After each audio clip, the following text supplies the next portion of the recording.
अस्सलाम वालेकुम दोस्तों। कुछ मोटरसाइकिलों का 22 मॉडल का ये मसला आ रहा है। उनकी ये बहुत ज़्यादा चाल होती है। आप देखें बहुत ज़्यादा चाल है, गैप बहुत ज़्यादा है। उसके लिए आप ये ओवर साइज़ छल्ला लगाएं। ये ईरानी छल्ला इसको कहते हैं। और ये वाली प्लेट आप उसकी बदला लें।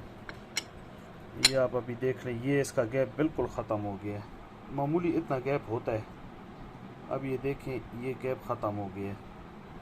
2022 में ये फॉल्ट बहुत आया है, तो उसके लिए ये दोस्त पूछ रहे हैं कौन सी कंपनी का। ये कराची कंपनी का सामान है और ये वाला उसका डब्बा है।